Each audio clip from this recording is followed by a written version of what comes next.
Statistique surprenante, pour la première fois depuis 2 ans, Bordeaux a enchaîné 2 victoires consécutives en championnat. Une mini-série qui permet aux Girondins de s'installer en première moitié de classement au moment de recevoir Angers, 8e, 1 point devant.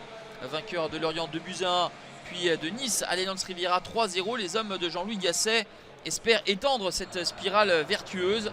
Le SCO pour sa part tentera de rebondir après ses revers consécutifs à Monaco et contre le PSG. Et ce sont donc les Bordelais qui se montrent incisifs en début de rencontre avec ce centre d'Oudin. Ça n'est pas repris par Kalou, mais ensuite c'est Wang qui est le plus prompt pour propulser ce ballon au fond des filets de Paul Bernardoni. 1-0 pour les Bordelais après 8 minutes de jeu. 4e but du Sud-Coréen Wang qui met son équipe sur de bons rails. Les Bordelais qui retrouvent Hatem Ben Arfa cet après-midi. C'est lui qui est à l'origine de cette occasion. Le ballon de Ben Arfa pour Adli qui a trouvé dans la profondeur. Wang qui signe un doublé. C'est très bien réalisé de la part de Wang qui résiste au retour de Traoré. Le crochette et ajuste Bernardoni. 11 minutes de jeu, 2-0 pour Bordeaux.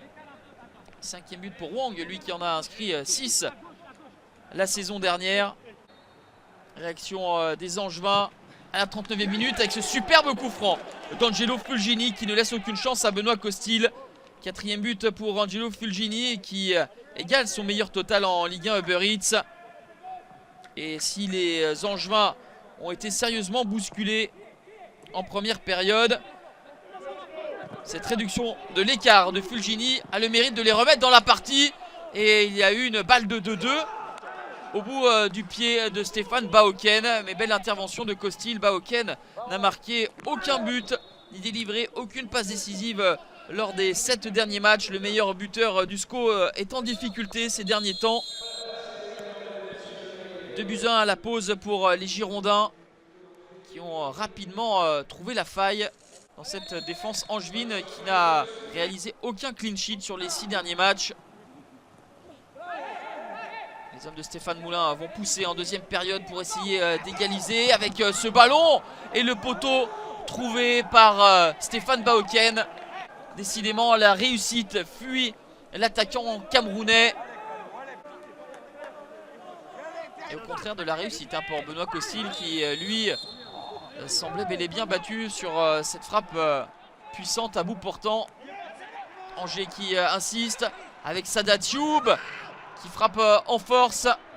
Et l'attaquant sénégalais n'a pas plus de réussite que Baoken. Le deuxième acte est nettement à l'avantage des Angevins qui se procurent la plupart des opportunités chaudes. Ce centre très fort ne pourra pas être coupé par Stéphane Baoken.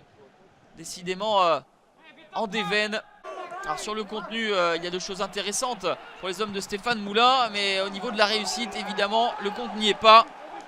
Les Girondins plient, mais ne rompent pas, s'accrochent à cet avantage acquis en première période.